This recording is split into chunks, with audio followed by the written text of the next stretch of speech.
नमस्कार सर्वांना, श्री स्वामी समर्थ. मी अलका सानप आपल्या या चॅनलवरती तुमच्या सर्वांचं खूप खूप स्वागत करते. तर मैत्रिणींनो, चला तर आज बनवूया छान अशी मसाला भेंडी. तर आता बघा, इथे मी आता भेंडी अशी कट करून घेतली आहे आणि आता त्यामध्ये तेल टाकलं आहे. आता त्या तेलावरती ही भेंडी छान अशी परतून घ्यायची आहे.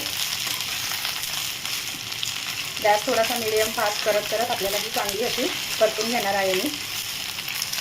चला तर आता छान अशी ही भेंडी परतली आहे. 2 मिनिट मीला परतून घेतलं आहे. आता मी काढून घेणार आहे. आता भेंडी काढून घेतली आहे. आता थोडंसं तेल टाकायचं आहे, थोडं टाकायचं, कारण भेंडी परतवायला पण तेल टाकलेलं, तर जास्त तेलचा वापर नाही करायचा आपल्याला. तर आता बघा, तेल गरम झालं की काय नाही, त्यामध्ये फक्त टाकायचं आहे तुम्हाला लसूण. लसूण चांगला परतून घ्यायचा आहे.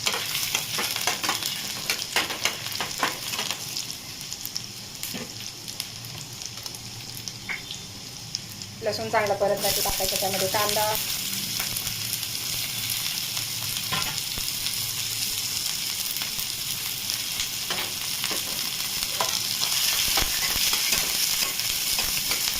कांदा पण परतून घेते.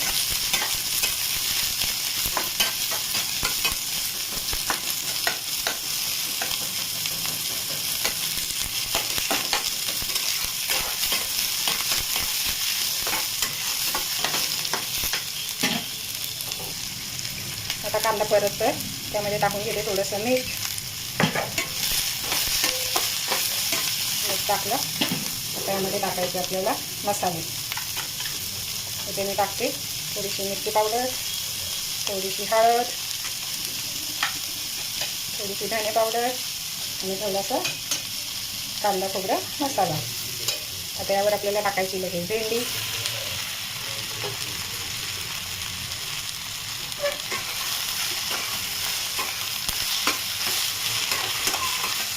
अशा प्रकारे तुम्ही एकदा भेंडी बनवून बघा.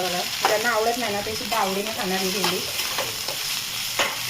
तिखटाचं प्रमाण तुमच्यावर कमी जास्त करू शकता. खूप छान बनते अशी भेंडी ही. काय टाकायची गरज नाही जास्त. अजून थोडंसं मीठ टाकून घेणार आहे, तर कांदा परतताना टाकले थोडंसं, तर थोडंसं भेंडीवरती पण टाकून द्यायचं.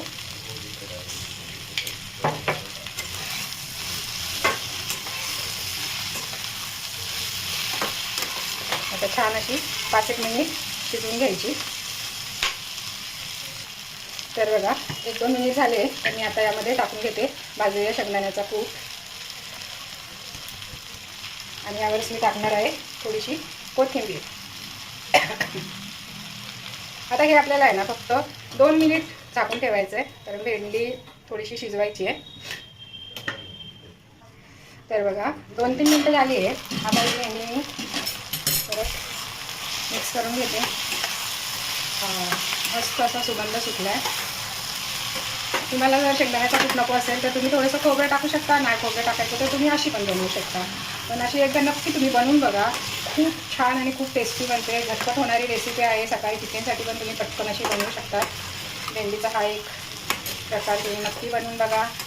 आम्हाला तिखट थोडंसं कमी खायचं आहे, म्हणून आज मी थोडीशी मिरची वगैरे कमी टाकली, म्हणून जास्त असं कलरफुल नाही दिसत आहे. पण बघा किती छान अशी ही बनली आहे भेंडीची भाजी. झटपट आणि छान अशी कुरकुरीत झाली आहे, मस्त. तुम्ही पण अशा प्रकारे बनवून बघा. तुम्हाला व्हिडिओ कशी वाटली नक्की सांगा. आवडली असेल तर लाईक करा, शेअर करा, सबस्क्राईब करा. थँक्यू सगळ्यांना. Bye bye.